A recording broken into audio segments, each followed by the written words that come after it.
Você está prestes a escutar um relato enviado no sinal boreal diretamente do meio de um vórtice. Para não se perder, escute de fone. Permaneça no sinal para estabelecermos contato.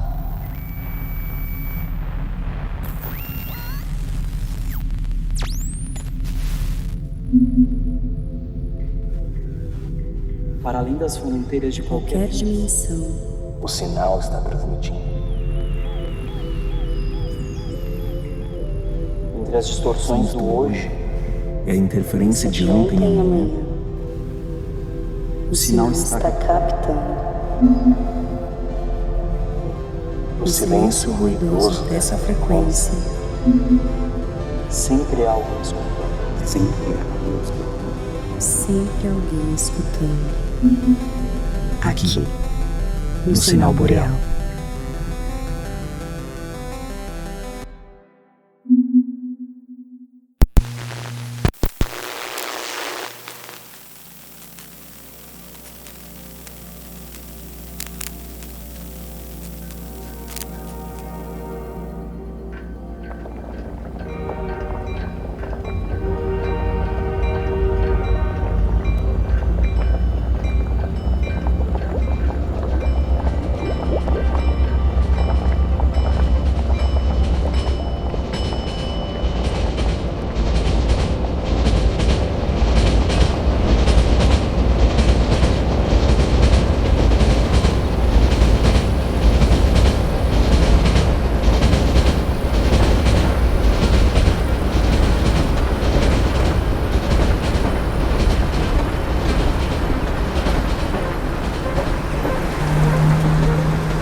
E agora?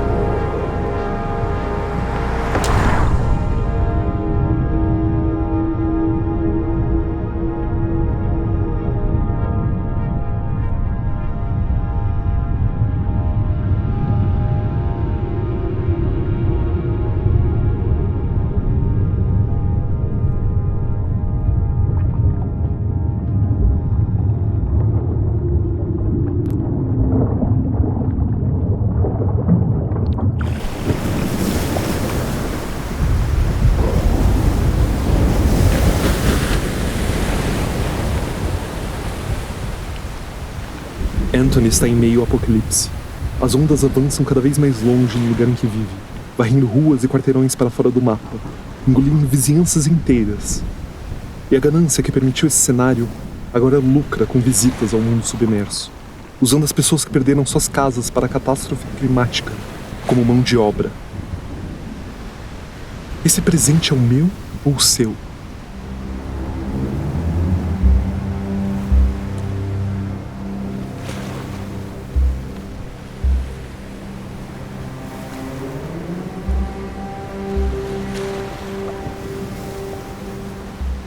Muitas vezes as distopias saltam da ficção para a realidade sem nos darmos conta.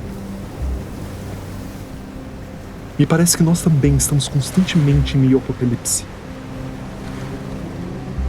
Não digo isso de forma pessimista. Estar em meio significa que ainda há algo que possamos fazer a respeito. Nossas ações têm impacto. É no presente que desembocam passado e futuro, onde nossa história pregressa ganha significado, e nossa história futura começa a ser desenhada. É sempre agora que a gente tem que fazer sentido do que vive.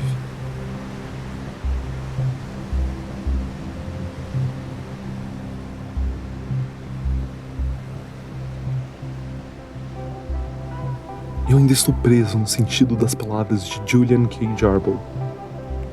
Sinto que seu livro despertou algo inédito na minha maneira de imaginar o mundo.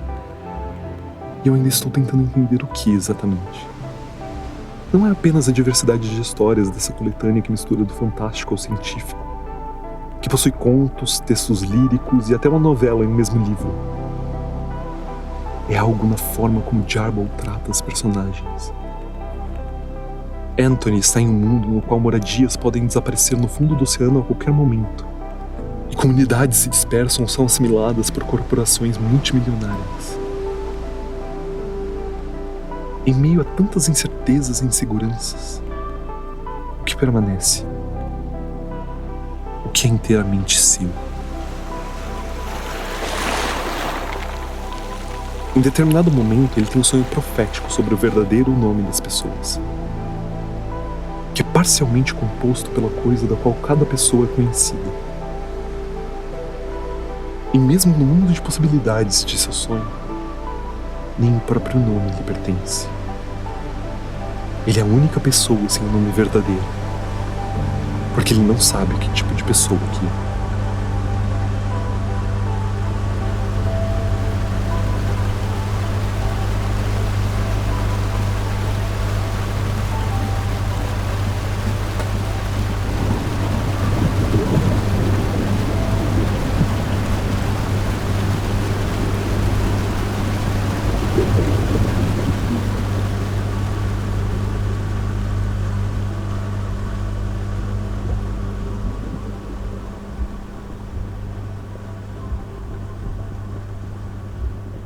Na realidade, no livro muitas personagens jamais têm seus nomes revelados, o que confere uma ambiguidade instigante. Mas há também histórias em que este se torna o tópico central.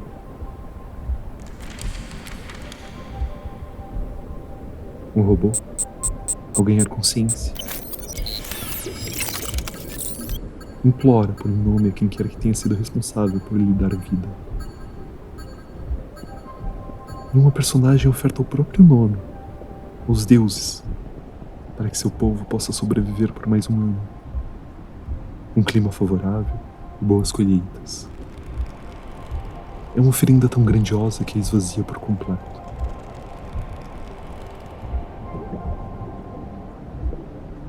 O nome é identidade no aspecto menos burocrático, mais íntimo. É parte da tua singularidade entre os teus. E parte do que te distingue na forma como você se relaciona com o mundo. Ele abre caminhos para intimidades. Afinal de contas, um apelido tantas vezes não é um modo de demonstrar afeto.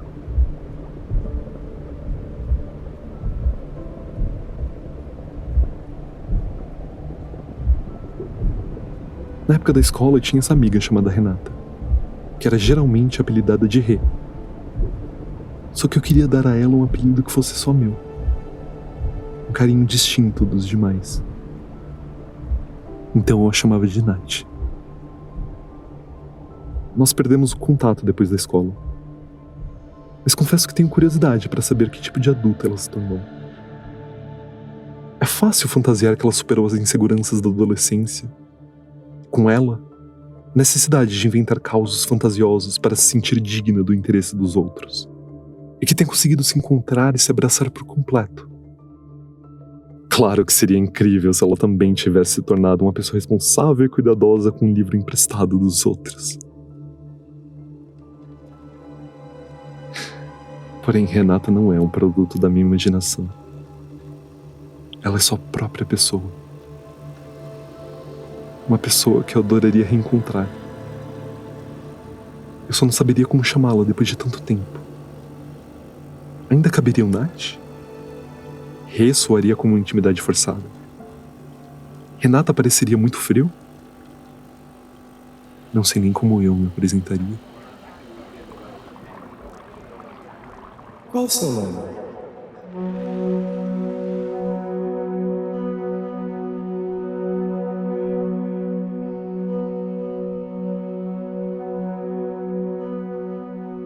Em Libras, você é batizado por uma pessoa surda com um sinal de acordo com uma característica sua. Eu recebi o meu da minha professora em uma das primeiras aulas que tivemos. Meu sinal estava ligado a um trejeito marcante que eu possuía na época, mas que já tem tempo que não carrego mais. Curioso que enquanto nomes são escolhidos antes do nosso nascimento, informam sobre os gostos e expectativas dos nossos pais, Nosso sinal é dado segundo a percepção que uma pessoa tem de nós no momento presente. O que me faz pensar: se eu nunca tivesse recebido um e pedisse esse batismo para uma pessoa surda hoje, qual sinal eu receberia?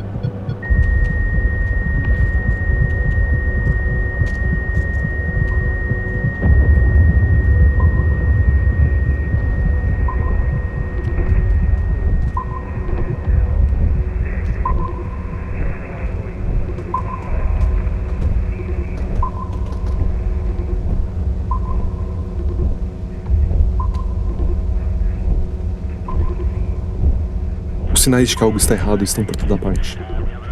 E ainda assim é tão difícil enxergarmos. Porque o tempo nos é dado como uma realidade imutável. De tão enraizado no nosso imaginário, nem conseguimos perceber sua construção. Apenas o aceitamos como uma progressão natural da vida.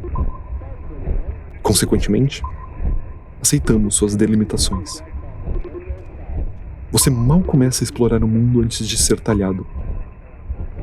Aquela época da vida que era para ser povoada apenas com a leveza das brincadeiras, afunda sob o peso do olhar envesado de quem te define à primeira vista.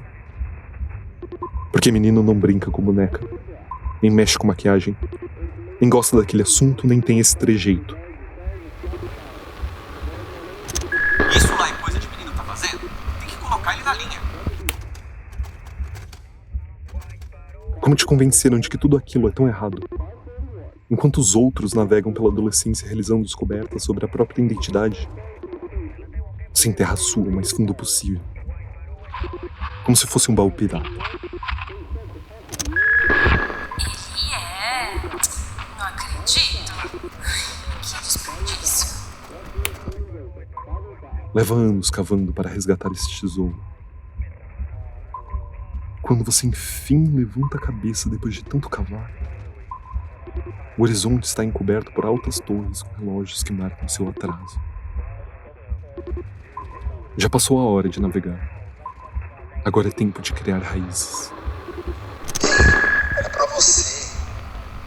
Tá na hora de você tomar um rumo. Você vai sendo encurralado pela cronologia ali. E se normalmente já existe uma culpa atrelada a qualquer tempo que você tire para si por não estar sendo uma pessoa produtiva, imagine o fardo que isso representa para quem já vive com o sentimento de estar continuamente atrasado.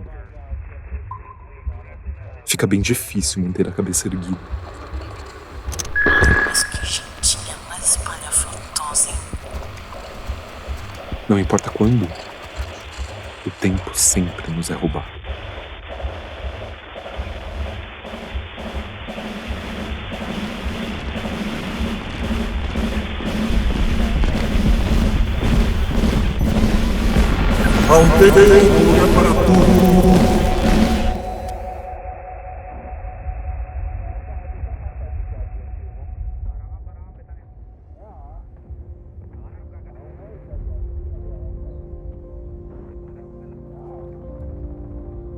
O livro de Jarboe se encerra em um grupo de apoio para lobisomens. Só que aquelas pessoas não estão lá para falar do medo da noite de lua cheia e no que se transforma. Elas estão lá para falar sobre o medo de todos os outros dias do mês, quando a bela e perigosa criatura deve ficar adormecida, à espera de um momento fugaz em que sua existência é permitida.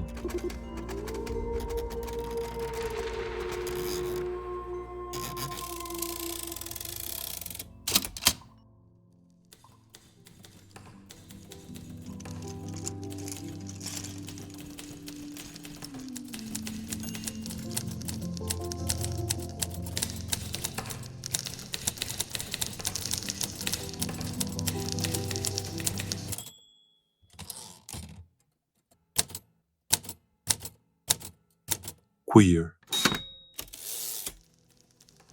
Uma palavra que é usada como ofensa e que foi reapropriada. Uma palavra enxergada como posicionamento político por uns, como guarda-chuva para a comunidade LGBTI+, por outros. Uma palavra capaz até mesmo de descrever o nosso tempo. Foi isso que o título do livro de Jack Halberstam, In a Queer Time and Place, me levou a acreditar. Foi através dele que eu comecei a perceber mais claramente os sinais de como o tempo é apenas mais uma construção. Que existem alternativas a ele. Foi também através dele que eu comecei a interpretar melhor meu fascínio com a coletânea de Julian, através da definição que ele dá para essa palavra. Queer. Halberstam define queer em 3 pilares que são recorrentes nas histórias de Jarboe. O primeiro é a identidade sexual e de gênero não normativas, o que se aplica à maior parte dos personagens da coletânea.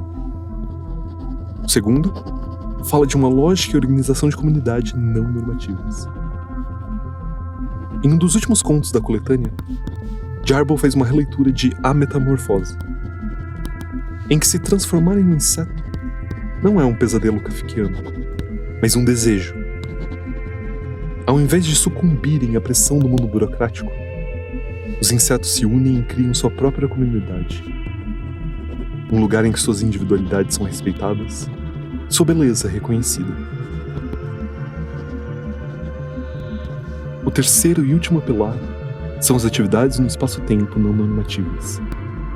No conto A Semente e a Pedra, cada indivíduo de uma sociedade deve ser responsável por fazer uma criança através de um processo de fermentação.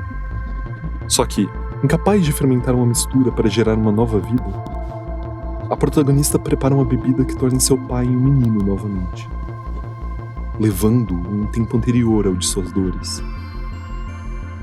Desta forma, ela cumpre seu papel social à sua própria maneira. História após história, com gritos revolucionários ou atos de rebeldia silenciosos, estas personagens tomam atitude em meio ao apocalipse. E, em alguma medida, se desvencilham das amarras da normatividade para viverem vidas mais autênticas.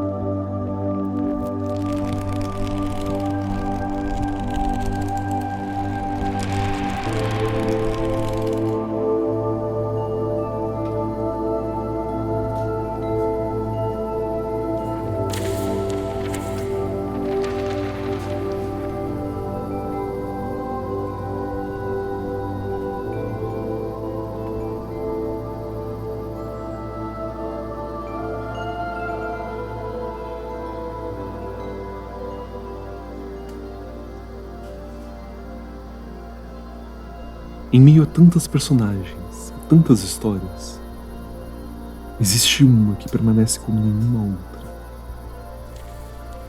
The Nothing Spots, where nobody wants to stay.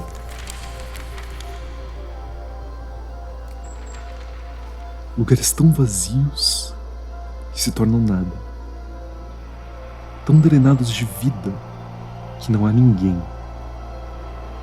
Espaços liminares, que por serem indefiníveis, são também convidativos, onde o véu da materialidade se torna mais fraco, permitindo que portais sejam conjurados para se transitar de um espaço a outro em segundos.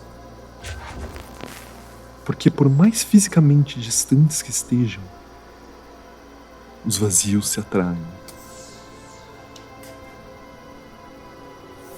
No ano de 2002, 2 adolescentes do ensino médio utilizam esses portais para navegarem pela cidade em que vivem.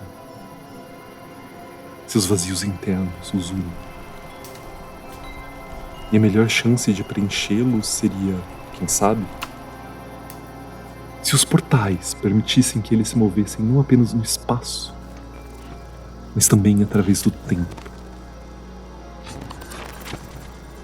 Jane abriria um portal para o ano anterior, para impedir que seu pai saísse de casa no dia 11 de setembro. AJ possivelmente convocaria um portal que o levasse a 2016, quando finalmente realiza a cirurgia para a remoção de seus seios, com os quais teve uma relação de disforia por anos.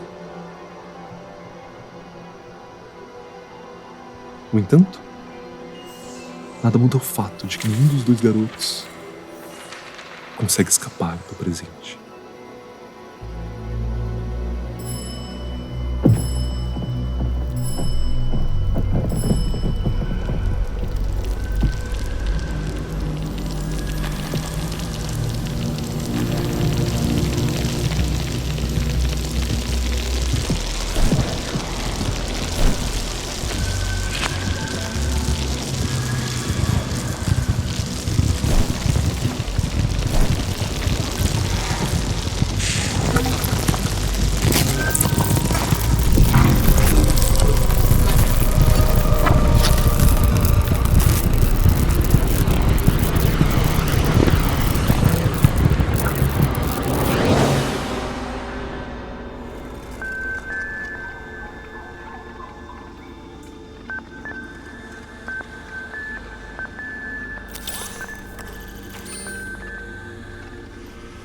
AJ. A-J. Algo como JP, para abreviar João Paulo, por exemplo. 2 letras são suficientes para formar um nome. Eu fiquei pensando nisso, e fiquei pensando nesses garotos transitando de lugar em lugar. E fiquei pensando no agora, que reúne em si tudo que já foi e tudo que pode vir a ser. E foi assim que eu encontrei um nome para mim.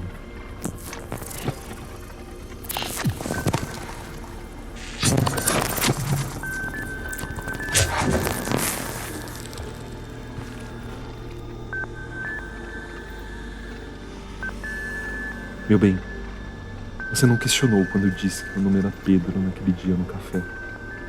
Mesmo que esse não fosse o nome no meu RG. E eu imagino que você também não ficaria me pressionando para entender de onde vinha Andy, no meu perfil claramente fake do Orkut. Imagino que sua preocupação maior seria enviar o quanto antes um depoimento falando que mal me conhecia, mas já me considerava pacas. É possível até mesmo que você torça por um herói com um nome tão deprimente quanto Dr. Donirem. Eu confio que você é o tipo de pessoa que aceita e respeita quando alguém fala o próprio nome. Porque é simples assim.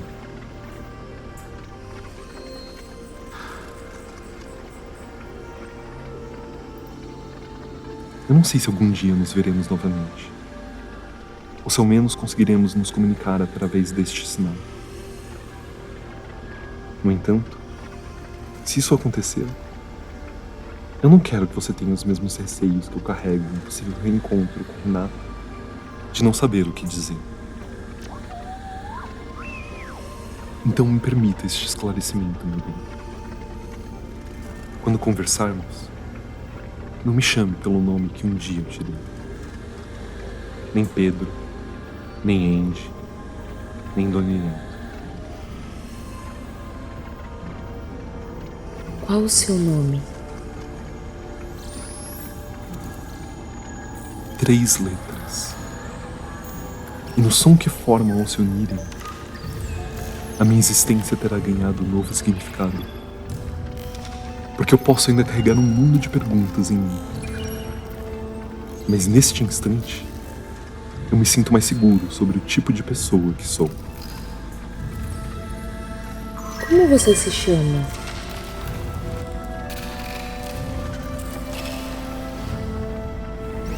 TNT.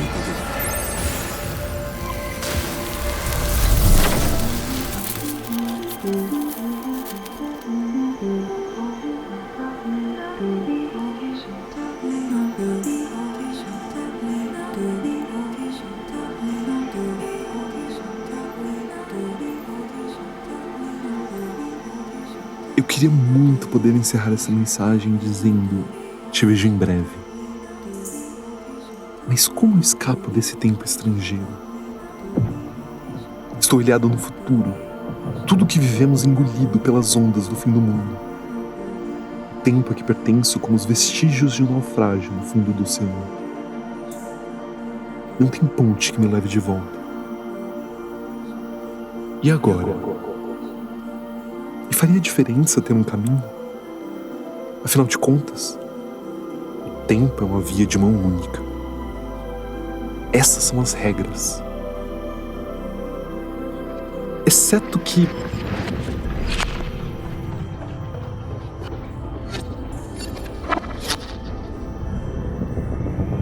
eu fiquei pensando em como o ato de escolher o próprio nome, essa coisa que geralmente chega ao mundo antes de nós, é uma forma de corromper o fluxo temporal. E isso me fez pensar nas transgressões das personagens dessa coletânea queer. E mais ainda nas pessoas queer que eu já conheci. E em suas histórias.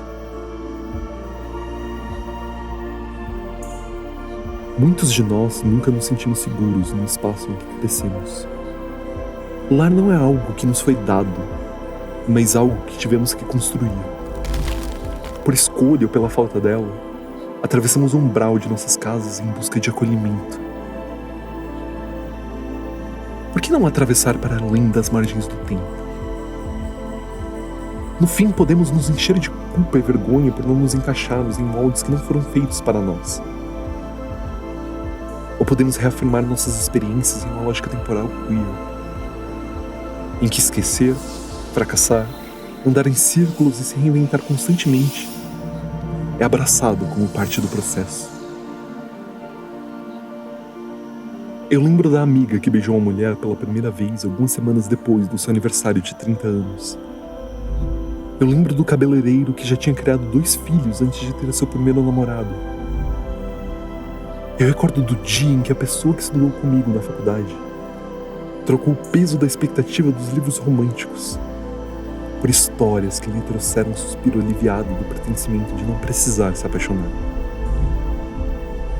Eu recordo da pessoa para a qual um dia eu dei aula e que desde os 12 anos já sabia seu nome verdadeiro.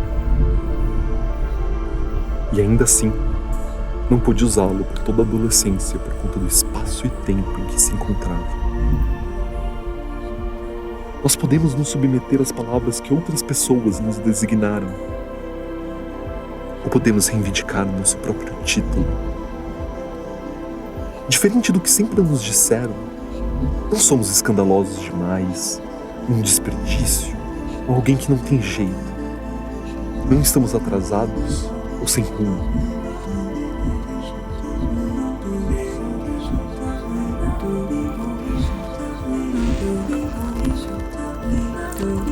Nós somos os viajantes no tempo.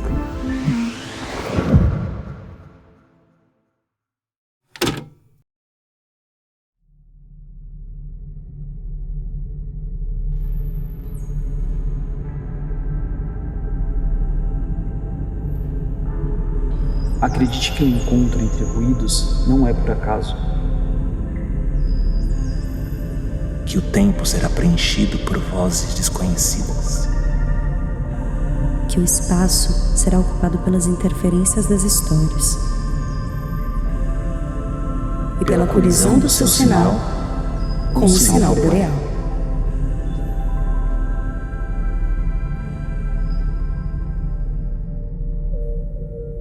Com roteiro e narração de Demétrio Alves, edição de som de Aline A. Dias e supervisão geral de Daiane Trevisan, esse episódio contou com as vozes de Felipe Cusiol, William Gutenberg, Natália Yonashiro, Diego Elber Córdova, Thalita França, Erickson Felizardo, Jéssica Nasli e Daiane Trevisan.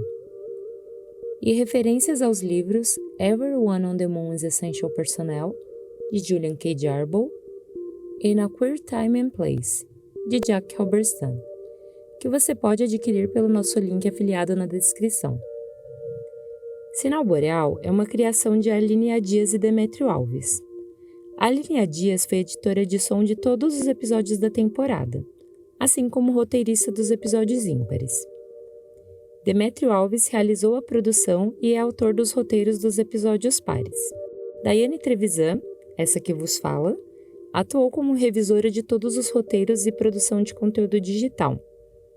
O desenvolvimento de marca foi feito por Victor Meirelles. Por ser nosso último episódio da temporada, precisamos agradecer publicamente a todas as pessoas que ajudaram a trazer esse projeto ao mundo.